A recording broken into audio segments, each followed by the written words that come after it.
Welcome to Season 3 of Inflammation Nation. My name is Tara Regan. Inflammation Nation is a podcast from Arthritis Ireland aimed at increasing awareness and understanding of arthritis and related conditions.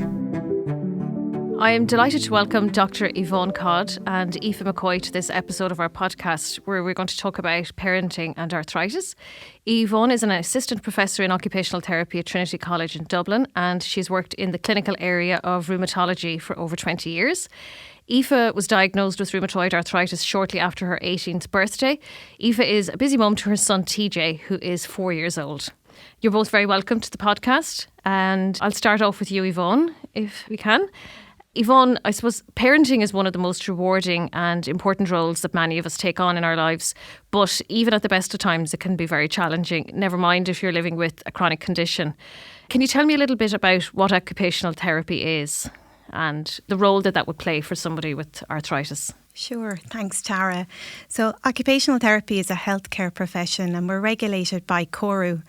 And occupational therapists are trained to understand and treat the visible and invisible symptoms that can come with chronic conditions and look at how these symptoms affect the person's function and how they manage in their home life, their work life, their social roles like parenting that we're talking about today, and relationships.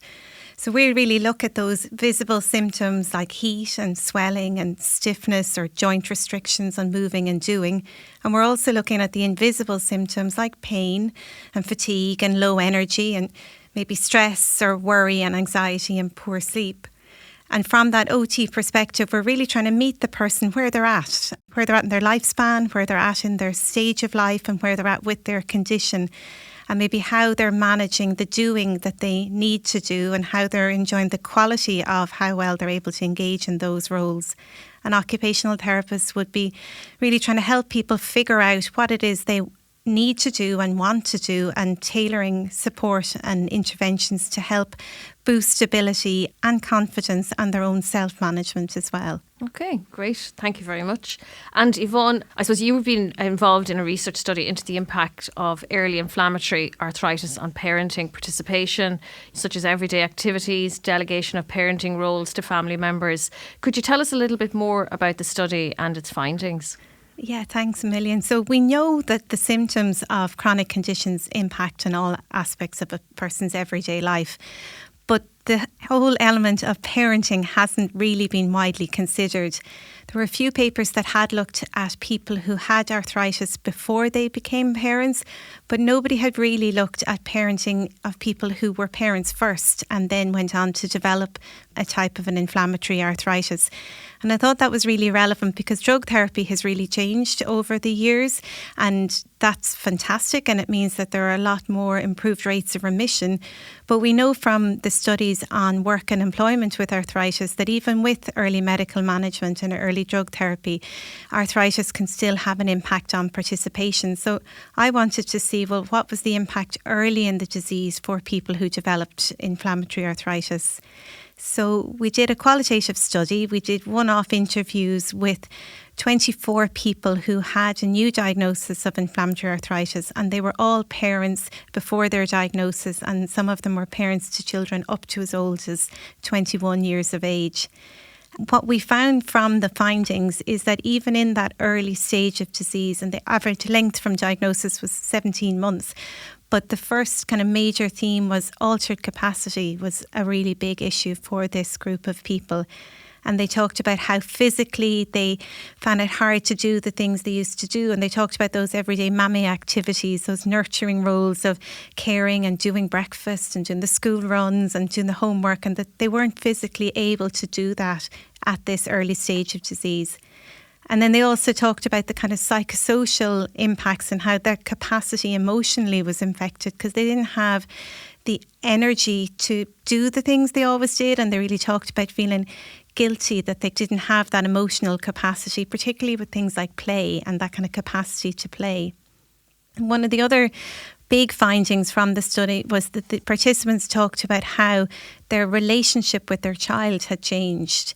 And that really came from the fact that because their capacity changed, they couldn't engage in the same way as they had done before. And they really talked about how they weren't the parent that they used to be or that they thought they would be in the future, and that having to delegate some of the duties that they did to other people was something that really was a burden for the people who spoke to us in the study. And they didn't like having to delegate, or that sense of being forced to delegate, and that was something that really was upsetting for them. And then the third thing that they talked about was how their perception of themselves as a parent was different now.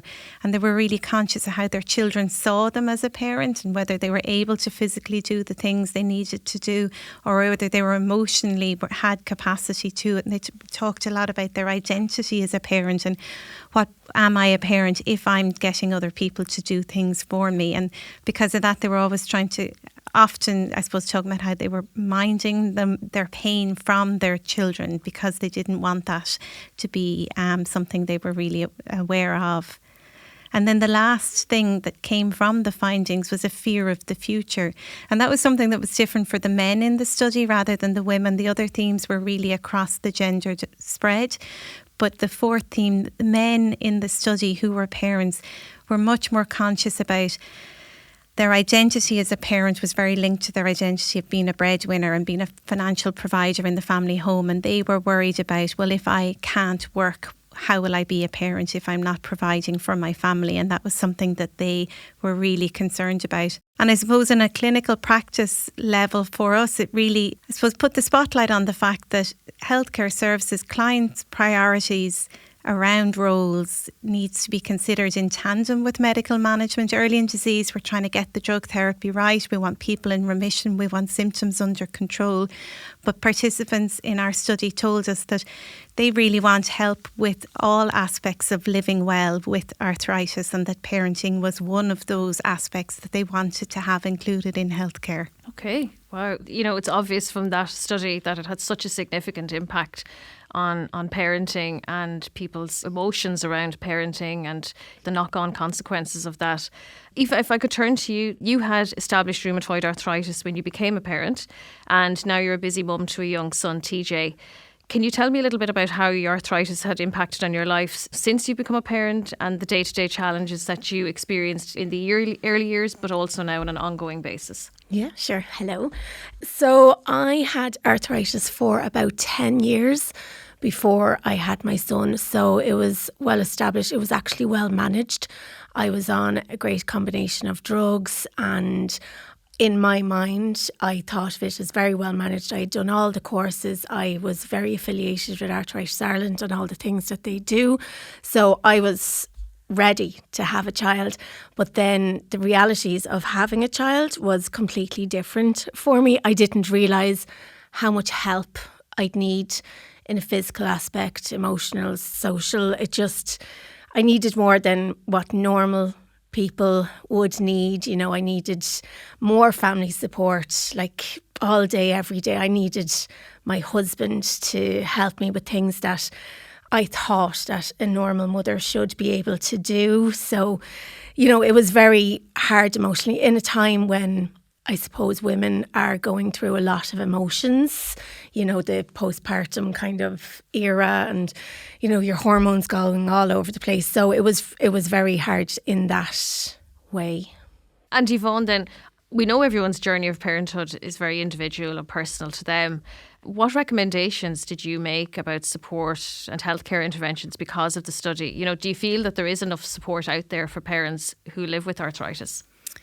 Well, no, I suppose, is the truth. And I think the fact that, like, parents in our study said they really want this type of support is actually such a powerful finding for us, because this is not part of traditional healthcare, but it really, our study participants were telling us that this is what they would like to be part of healthcare. And I suppose what I would say in terms of the kinds of things that people were telling us that would be helpful, or kind of findings that would be helpful for anyone listening to think about, is, I suppose, firstly says all parents need help. Parenting is a really hard job, and they do say it takes a village to raise a child. And I think that that's something that's important for us to remember at times when we are thinking about, guilt and stress and worry, and that it's okay to, and it's important to think about the support networks that you have and leaning into those networks that you have, be they your partner, your family, friends. Arthritis Ireland, as Aoife has said, if you're linked in with, mother and toddler groups, or the friends that you got through your children's friends and their family, and lean into those supports where you can, and think about your own individual situation, your age, your health, the stage that your children are at, and the kind of self-management strategies that you have been using before and how they can apply to parenting. And I would always say to people to have a think about what's the most important part of parenting for you in the now. And that depends on the age of the child and the stage of the child, because they keep growing and getting bigger and changing interests. But have a think about what do you want, what's really important to you to be able to do now. And some people say to me, I want to be able to make the school lunch. That's part of what I do. Or I want to read the bedtime stories. Or I want to be the one standing on the edge of a pitch, shouting as the tackle goes on. But then plan for these tasks and plan within your capacity. And planning, I suppose, gives you the option to plan for success. And don't be afraid to delegate some tasks to people at your choice rather than a forced delegation, which is what our participants talked about. If you sit with the plan and think about it, then you can say, well, to do this, I'll delegate that. And that sense of control is really important in terms of the burden piece for yourself. And I think it's really important as well to give yourself permission to do your best and know that it's good enough, and to not hold that kind of pressure on yourself, and to think about what you want to do and what you need to do, and to be confident in knowing your body and your condition and what works for you, and to draw from the skills that you have already but apply them specifically to parenting tasks and roles and routines, so that you are more likely to feel happy in how you're managing, and maybe know where you need a little bit more help and feel able to ask for the help, because I think we all need help with the job of parenting. Yeah, absolutely. I think what you say there about planning is really important, and then, but when you want to have help, look for it, not have it forced on you. That's really important, I think. Yeah, and I think all of us look for help from parents. As parents, we do lean into people, but in the study, people felt that was now a bad thing, whereas they didn't always realise we do that in life sometimes, don't we, just to get things over the line. I think with coming to terms with having arthritis, a lot of it is acceptance. So when you accept that there are things, so like, for example, what I do is I have a plan A, which is me doing everything, and then there's a plan B. So I'll always plan for everything. So I might ring one of the grandparents and say, are you around tomorrow to collect my son if I'm not able, or could you bring him to practice, or just to have those contingency plans, so that I know that if I wake up, because with arthritis we don't know what we're going to feel every day, so if I wake up and I know I can't drive my car that day, someone is there for him. He's not going to miss out. And as a parent, that's what we all want. We just want our kids to have every opportunity that we can give them, I suppose. That's great advice, I think. Great. Aoife, is there anything that you wish you had known before you became a parent that would have helped you to prepare for it? I'm thinking about things like self-management programs, different exercises. I'm sure there's a whole host of things. Well, the exercises definitely, because when I had my child, I couldn't lift him up for the first, I'd say, about 2 weeks until I went back to my rheumatologist and all that. But I just didn't have the upper body strength to lift my child. And he wasn't that big of a baby, but I couldn't lift him out of the cot. So luckily, my husband and family were nearby. So they used to have to come and pick him up for me in the mornings, and I would have to hold him for the rest of the day, just because I couldn't do that action of picking him up and putting him down. Like, my wrists just couldn't take the weight. So to have the knowledge of what would be feasible for me to do beforehand would have been a great advantage. You know, everyone talks about the stuff of having family around and having food in the freezer, but for people with arthritis, we need to let each other know you're not gatekeeping anything. Like, we need to just be real with each other. And, you know, like Arthritis Ireland, we have a forum on Facebook, and we have one specifically for pregnancy and parent-related topics. And they're things that we really try and get the message across of what's going to be needed on a day-to-day basis. You know, so I don't think there's any specific things, but I think I have used a lot of the things that I've learnt in the Living Well with Arthritis courses and just put them across to parenting. So the toolbox that we had in Living Well with Arthritis and your goals and things like that. And I, even without thinking, just before this podcast, I had to sit down and think, and I didn't realise that I had used those toolboxes. I had put it into, like, because as a parent, we put our own wants and needs aside, and it's your parent. So now it's my parenting toolbox, and that's absolutely fine. I have a 4-year-old, he comes first. But so, you know, just to have that parenting toolbox, and as I said, the planning, and, you know, that's one of my huge tools that I use is planning. Like, I'll always be early, because it gives me time to take a deep breath, or to slow down, or to go for a cup of coffee if I need to. So things like that. You know, if I'm bringing my son to practice, I'll probably be 10 or 15 minutes early, because I'll know that I can get a parking place that's close by, or I can, you know, take a stroll in. I don't have to be rushing, because it's just so stressful. Never mind the physical incapacities, it's just so stressful for anyone. Never mind me. Yeah, I think that planning as well, it gives you that extra time to prepare yourself. Yeah, and for what's as ahead. Yvonne was saying, it's giving yourself back that control. It's saying, I've decided who I want. It's not just going, oh, who can help me? It's, I've decided that I want my mum to come and collect him, and I know that he's comfortable with her. And like, I know that you were saying about like missing out and stuff like that, but I am so glad that my son has a great relationship with his grandparents, and like, he sees, like, he gets minded by them each probably twice a week, and might stay over like once in a while, and that's what I really want. So I don't see a problem with that, but I can see where it could be if you're getting minded by strangers and stuff like that. But as you say, it takes a village, and anyone that can help you be a better parent is someone that you need in your life. Like, so that's great advice. And I think even the way you're saying about going to training and getting there earlier so you have the car parking space, that's also looking at the environment. So you're also thinking about what's the space going to be like. I bet you're thinking about the footwear that you're wearing. Yeah. I bet you're making sure you're warm if you're going to be...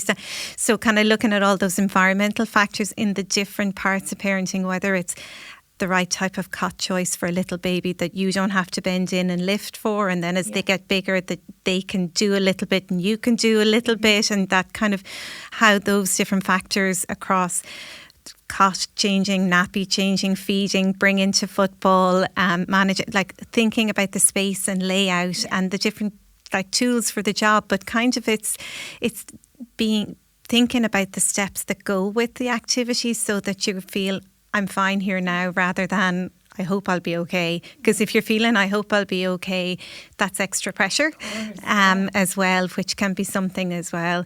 And I suppose the other thing that I'm hearing you say that I think is really important too is the relationships that our children get to have with other people can be really powerful in being a network and a support to them.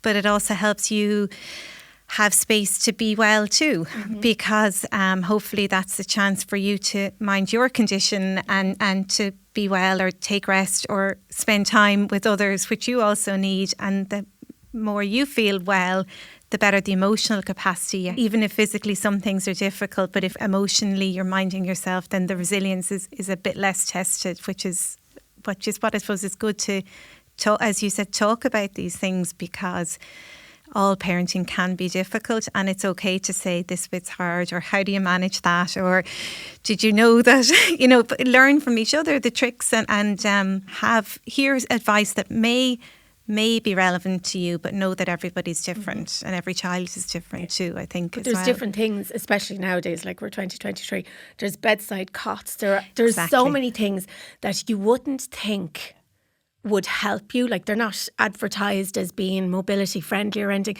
but they're so helpful. Like, that bedside cot saved me so much, being able to just soothe my child instead of having to get up and go out of the room. And so bedside cots and little bouncers and even Just Eat vouchers and absolutely everything, you know, can help you. You just have to just change your way of thinking slightly, not completely differently, but just change your way of thinking a little bit to see how can that help me in my everyday life. And sometimes it's even asking a question of someone that you've maybe met in the Live and Well course or on Facebook in our lovely forum. So there's ways, there's that social, like, village, as you say, but I'm still waiting on the number for that village.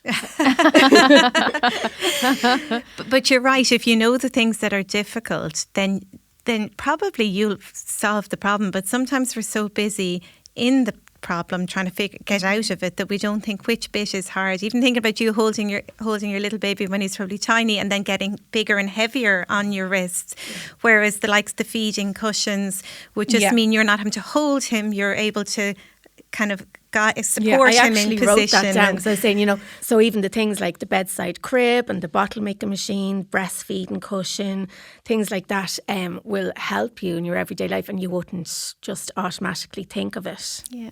And even as they get bigger, looking at where they can do for themselves. So, you know, most, not all children, but many children enjoy being part of making their own lunch. Yeah. So you're teaching them a life skill, but maybe you're also taking some of the pinching, pulling of opening packets that can hurt your joints out. So bringing them into activities in a way that it's a shared piece is an option. Or if bedtime stories are your thing and holding the book is really hard, you might be combining it with you read a page, I read a page, you hold the book, I read, or tonight we listen to an audio book, or, you know, there's different ways depending on the personality of the child. So it's just it's okay to have a think about this, but the first thing is to say, what's hard and what about it is hard. And then you'll find the fit that fits your family. And I do think that bit's really important. Nobody needs to be told this is exactly what you do, because every house is different, every parent is different, every child is different. But it's the permission to hear the ideas and to pick out of the toolbox, like you said, this fits my age and stage and choice, I think is really important. Great. I mean, they're great workaround solutions that you can find to those everyday challenges. They're really fantastic ideas. Yvonne, we spoke a little bit earlier about the study that you're involved in and recognising the role that men living with arthritis have and the challenges that they have as parents. And I know we mentioned a lot about the financial security. There are other issues as well that parents will encounter as well with arthritis. Thinking about even the physical challenges for them. I think a lot of dads are expected to play football or to lift up their kids and swing them around and, you know, really engage in that kind of boisterous sort of activity. Sporting play, it can. That is those perceived masculine roles were different in the men and women in the study, both from the breadwinning point of view and being that provider piece, which I find very interesting in today's world, that they felt that burden more than the females who shared their thoughts with us. But also that kind of rough and tumble play and how to manage. And I think, again, that comes down to what your needs and wants are and what your capacity is in the moment. Planning activities so that you're able to manage, but also keeping yourself well. Like somebody whose condition is in a good space has more physical ability and more so emotional capacity to do. Not being afraid to combine activities. So like play becomes exercise, and some dads would have said to me, we all go to the pool together and that's my exercise and their fun. Now that would be my personal idea of torture, but that's why we're all different. So it's not being afraid to see, well, what's the good fit for me? And sometimes it's a bit like, Aoife, you were saying, like doing your exercises, using heat, doing your stretches, being ready for the job that you're doing, even if it's going down to having the right football gear, you know, having got nice flexible supportive shoes, being warm so that you're not, it's not as difficult as something. So you're minimising the challenges, not necessarily alleviating them, but you're doing the workarounds as much as you can is important. The dads talked more than the mums, only in my study, about that burden piece and that worrying piece. And I think that's something that is important for us to think about in healthcare and services, that sometimes, and not again women are more likely or more comfortable to open up more easily. I think men are well able to open up and discuss, but they just might need a different forum to do that sometimes, or a bit more space or time, and just that sensitivity to that is something else that I think is important just to recognise when we're working with all people. And on the Facebook forum, the advice around, the point I was trying to make was around the fact that how help is presented has an impact on how helpful it can be. I guess that was the piece, just to kind of recognise that, and that men also worry, and men also feel the burden of protecting family and children and partners, and to be sensitive to that as well, and to give permission to share feelings and to make it a comfortable space to talk about is important. Okay. And do you think that men, were they happy to accept help, or was that different to the women who were studied?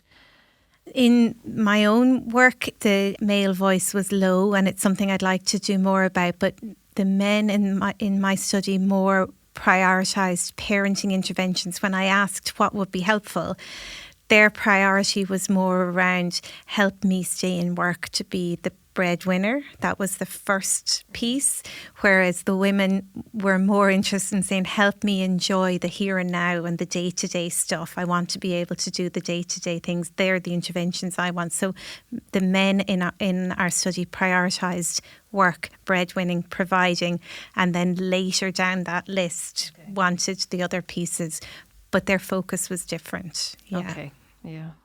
And Aoife, I suppose in terms of those day-to-day activities, and the fun activities, do you ever feel guilty, or is there a certain amount of guilt associated with not being able to get involved in some activities? Like, you might have a flare, you might be unwell. How do you manage that? Yeah, so there's a lot of guilt, but I think mammy guilt is something we're all going to have, whether you are absolutely incapacitated or you're at the best of your health. So just accepting that we all have it, just in different amounts, is a huge thing. For me, I'm going to sound like a broken record, but it's about planning. If I know that, so my 4-year-old is about 30 kilos and he's about half the size of me already. So he's always been a very rough and tumble boy, loves his sports, loves his wrestling, loves everything active that I would never thought I'd be able to do. But when I plan, and if it's a case if I go for a nap and then we go and play football, or his dad might take him out for a little walk and I sit down and have a cup of tea, so that I can give him a bath and do all that kind of stuff. So it's about planning and, again, using the people around me.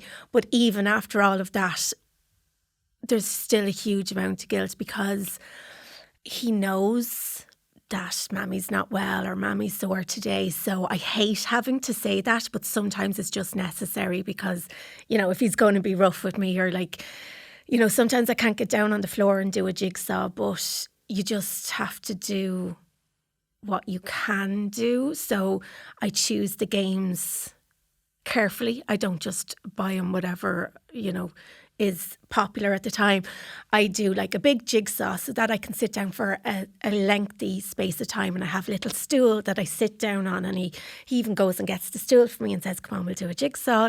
So it's not a case of I'll be up and down in 10 minutes. It's we're going to sit down for half an hour, and then we'll go and do something else. So they're long games that I try and do with him. But yeah, there's definitely still a huge amount of guilt. Even the best planning in the world won't allow for some amount of guilt. And yet you're describing lovely moments of connection with you, the two of you together, because I imagine his little self going off to get the stool and busying the environment, and then the finding the pieces and the chat as it comes together. So while you're adapting the environment and you're thinking about the task, you're planning for lovely moments together, and you probably hear about everything as well as the jigsaw, the day and who did what and what happened. And that's the bit to say, look how when you do plan and you do consider and you work within capacity and you work within wants, and you the connections are what you want, so you're setting yourself up for success. And I think that's absolutely brilliant idea. But I have to say, it's not like, I'm pro and it came all of a sudden to me. Yeah. I learned what worked for him. So when he started doing jigsaws, I was like, oh, hey, He actually likes doing jigsaws, and this doesn't kill me to sit down on a little stool on the floor. So maybe if I got bigger pieces once, he'll stay for a bit longer, and I won't have to be getting up in 10 minutes to bring him to the toilet. Like, he'll focus for a bit longer, and it's helping him. So I'd rather him do that, or I don't do things like Play-Doh or colouring, because I have really bad problems with my arms and hands, so things like that would really hurt me to do. So I try not to do it. Obviously he does it himself, but I don't really do that with him, or colouring. I can't hold a pen myself, so I'm not going to help him do colouring. But I know he does that stuff in school, in creche and everything, so it's not like he's missing out on it. But I've learned the things that I can do with him. Or if we're going to play football, we go to an area where there's a bench beside, and I'll be the goalkeeper in the goal, and he'll try and kick it in under the bench, and things like that, So it's just learning when things go right. I'm like, oh, wait, hold on, I'll keep doing that, rather than it just came to me all of a sudden, I suppose. And that's your toolbox. Exactly. You don't even realise you're using it. And I think also you're kind of explaining how you've tapped into his interests and matched them to yours. Yeah. And that's the kind of thing that's really good. If it's a child who likes Lego, that they can pull the Lego box over to where you are. If you need to be on the sofa, if you need to be taking a rest, that they can work with you and show you the things. Or I'd say to people, have a little treasure box of the interactive books, if they're smaller, with the lights in it, that are easy for you to manage and them to do. And it depends on the children, because some parents would say to me, well, I just get out the sticker books and she'll sit beside me and she's happy out. Yeah. And then another parent would say, wouldn't even slow down to pass it. So it's trying to see, and even if sometimes it is a day when pain is high or energy is low, that it's okay to say, let's watch a movie and snuggle down together. And it's kind of that confidence to go, today this is the good fit. And today this is still connection, and this is fun, and this is a chance for the chats. And I have the capacity to do this, but not the physical capacity to be Ronaldo. Because sometimes with living with arthritis, you have the mental capacity, but not the physical capacity. And sometimes it's the other way around. Yeah. Sometimes my body will be feeling great, but I am so fatigued that I can't keep my eyes open. I can't have a cognitive conversation with my 4-year-old. And so if I can't keep up a conversation with a 4-year-old, I know that I can't do much. So that's the days that, he'll watch cartoons, or he'll do a magazine himself, or things like that. So it's not all about the physical aspects of it. Sometimes you're just dog tired and you just need to lie down, and it's just about balancing that. Normal parents have that too. We live in Ireland. Most days you're not going to be able to go outside and play football. You're going to have to do an indoor activity. So we all have those toolboxes where, right, it's a rainy day, so we're going to light the fire and watch cartoons, or we're going to bake, or we all have that. So it's just adapting it, I suppose. Yeah, it's nearly keeping them on a list so you don't forget to, because sometimes you forget you did something that worked really well, and you think, God, and you happen back on it and you go, golly, how did I forget that? So it's making that mental list or physical list or whatever to go, here's my treasure trove of backup plans for the trickier days that work for me and suit. It's just really keeping them going until they tire themselves out. That's my goal for the last 4 years. It's also making sure you get good sleep. Absolutely. And that your medication is working, and that your diet is reasonable, because all of those things have the impact on how well you feel, and then how well that is that's also part of it. Yeah. Sounds like it's a lot. You learn as you go. Absolutely. You learn what works. You learn from it. You kind of keep a note of the things that worked. Well, it's not even it's just a mental note, really. As I said before we came to this interview, I sat down and I wrote out the things, and I didn't even know I did half the things. But it's like, oh wait, you do that and you do that, and we just learn what works for us. And just as human beings, we just repeat the pattern again and again and again, because it makes us happy and it makes our child happy. So I think it's just human nature. And ultimately, that's what you want, is your child to be happy and 100%. For you to be happy. That's really the ultimate goal, isn't it? Yeah. We come way down the line, though. On the priority. Don't put yourself too far down the line. I think before me at this stage. I know you talked a little bit there about your son bringing over the chair to sit down beside you. And it strikes me as really important. Is it, well, I suppose, Yvonne, what would you think in terms of how important it is to educate your child in an age appropriate way about the illness, your illness, and, so they understand what you're experiencing, and then, why you can't partake in a really physically demanding activity? I mean, what are your thoughts? Should we shield our child from that? Or yeah, I think the people in your life, the people who are important to you, need to have a sense of where you're at and what's good and maybe not so easy at this time. And I think that that's very important across all of the ages. But I think the age appropriate piece is really important. Enough information so it makes sense, enough information that you're comfortable, but that you're not tipping past that. Because once the answer is answered, they're happy and they'll trot on. So I do think that's really important, because we know that stress makes symptoms worse.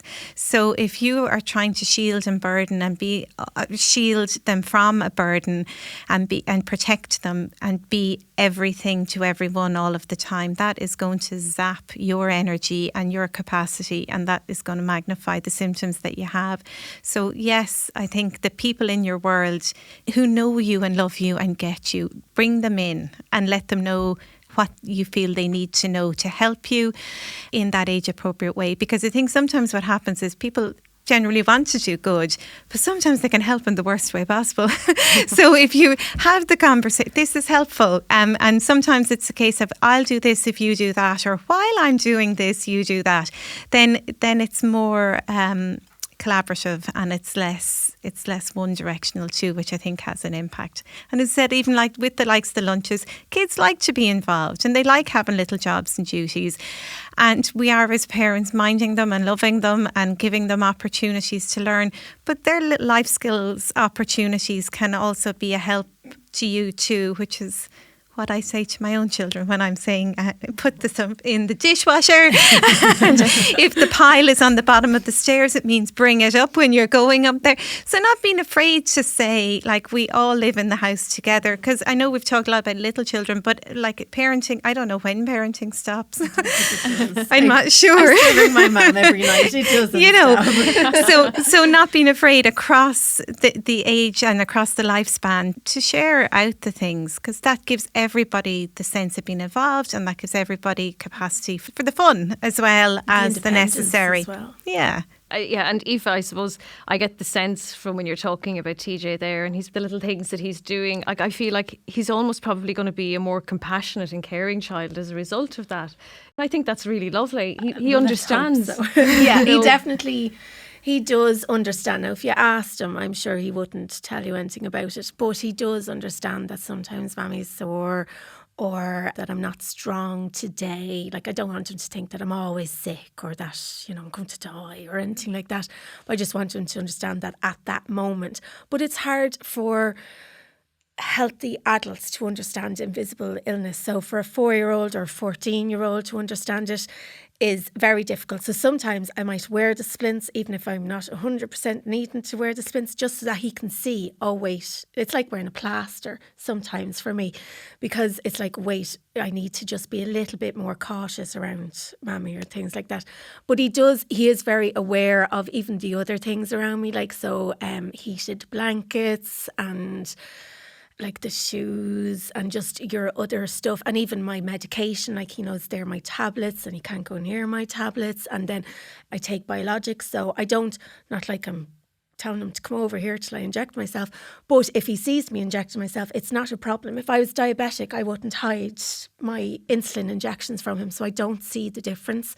It's something that I've to live with. I'm not forcing anyone else to live with it, I don't mean that, but it's something that we all have to live with, and it's just a way. Like, I know we say that, what kind of parent are you going to be? But this is the only opportunity I have to be a parent. This is my life, and I have to live it for the next, hopefully, 60 odd years. So, I want to live it the best way I can. I want my son to have the best experience that he can, and that's with a healthy man. So, I have to be the best I can be. I don't have a choice, really. Yeah. And you touched on having an invisible illness there, and I think that's something that a lot of people with arthritis would struggle with. Yvonne, I wonder, for someone who feels misunderstood, a parent might be misunderstood by other parents when it comes to getting involved in activities. I'm thinking about things like play dates or volunteering at school events or at the sports, like the local football or soccer team. That can be quite difficult or challenging, I would imagine, for parents. It can, and I think it comes back to what Aoife was saying about planning and being organised. And I think it comes down to thinking, well, what do I want to do here? And what am I being railroaded into doing? And maybe finding a way to press pause on the railroads but plan for the things you want to do. So by planning your time, to offer your time, if that's what it is, to do a collection outside a supermarket for a fundraiser or to sell tickets or to whatever. If that's something you want to do, opt in consciously. Don't opt in because you've been bounced into it, but plan how you're going to manage in the moment, that you're fed and nourished and warm in comfortable shoes and all those really practical things, and plan for the rest beforehand, like you were saying, Aoife, and plan for maybe a rest afterwards. But it's also, I suppose, a real thing around saying, being confident to know this is what I want to do and this is what I can do, and work within that. Work within what you want to do and what you're able for. Focus on ability and capacity, and trying to, sometimes with some of those different activities, it's easier to say, I'll do this. If you know things are coming, it's kind of planning to say, well, I can drop Tom, or I can, you can offer what you're able to do, and that helps manage maybe the load that you're given. So I think the big thing there is really, it's permission to say no, and it's confidence to know what you want to do, and then planning that piece out, the in task, but the before and after bit too, so that you're more like, does that feel fair? I'm not at the Parents Association stage yet, so I don't have bake sales or anything like that, but we have chaperones for tours and stuff like that. So what I do is, I'm not going to shake buckets standing out in the cold for 8 hours a day or pack bags. I can't pack my own shopping bags. I'm not going to pack someone else's, unfortunately. It may sound terrible, but as well, I don't, like you were saying about the confidence, I'm sure none of the other mammies and daddies in my son's school know that I have an issue or anything like that, and I don't really care. If they think that I'm selfish for not joining in, it doesn't bother me. I know that someone else is going to do it. There's lots of other mammies and daddies out there that can do it. You don't have to do it. So it might be something like, I'll do the social media for them, or I'll do up posters, or I'll collect the kids, or I'll bring them for ice cream afterwards, or whatever. But it's not going to be something that takes a huge amount of my physical or mental well-being, because it's not worth it to me in the long run, because it takes too long to recover from, and I'm just not willing to give. That time is so special to me. Like 5 years ago, whatever, I'll recover in my own time. Now you can't just retreat to the bed for 2 or 3 days and get up in your own time. You're on all the time. So you don't have that luxury. And that confidence that you're showing in your own self-management. I know what works for me. I know what will derail me. So I know what I'm going to do and what I'm not. And I think that's the thing. It's the confidence. It's the permission to say no. It's the permission to say, yes, this, not that. Exactly. And that's fine. Because again, it comes back to the people who know you and love you matter. Yeah, exactly. And they're what matter. And I think that confidence, nobody, everyone's experience is so individual. And if you know and understand your condition and what keeps you well and what can make you more vulnerable to flares, and you make decisions around life around that, then that's what will keep you well, which is important. Yeah. But I have to say that for me, anyway, that confidence has come with having arthritis for 17 years. I've learned over the years what works for me and what doesn't. And because I'm 35 now, so I have a little bit more experience of life, and I know to slow down and that I don't recover as well, even from drinking or anything like that. But just for people that are kind of newly diagnosed and go, maybe I should have it all together, it doesn't come like that, and there's so many people, there's thousands of people in Ireland with arthritis going through the same thing. So we are there to ask questions and to, if it's the helpline or the Facebook forum or thing or whatever works for you, or just even contacting Arthritis Ireland and they'll put you in touch with somebody. But it's just asking the questions and finding what works for you. And sometimes that takes 6 months, sometimes it takes 6 years, but it is definitely achievable. And then just on a final note, Aoife, what are your top tips for people out there who are about to become parents, or indeed for someone who may be listening and is struggling now as a parent? Plan. I should get paid by the plan. I would say to plan everything. If you're just about to have a baby, then the usual things that people will tell any new parents, to batch cook and arrange help, but just amplify it. So if you think you need a week's worth of food, you need 2 weeks. If you need one parent to come over, you need 3 or 4. You do need an awful lot of help.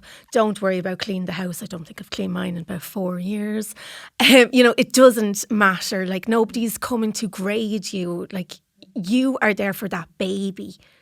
And that's all that matters. And what I would say is to have a good relationship and liaise with your rheumatologist. So when you're like just after having the baby, a lot of people have, I don't know the figures anecdotally, but a lot of people have postpartum flares because of the hormones and everything like that. So whether it's getting a course of steroids or getting a steroid injection or whatever the rheumatologist gives you, but getting in touch with them and saying, I need to make an appointment with you a week after I have the baby, or to be able to ring your nurse practitioner in your rheumatology office and say that, just that you have a good relationship and you're keeping in touch with them, not that you're waiting until your next appointment and then going in like in bits. So you don't want to have that either. As I said, things like bedside cribs, bottle making machines, breastfeeding pillows, they're all great. What I would say, if you're trying to conceive, again, I would say have a good relationship with your rheumatologist and your GP and things like that, because there are a lot of new guidelines regarding medications, even with men, and methotrexate and things like that.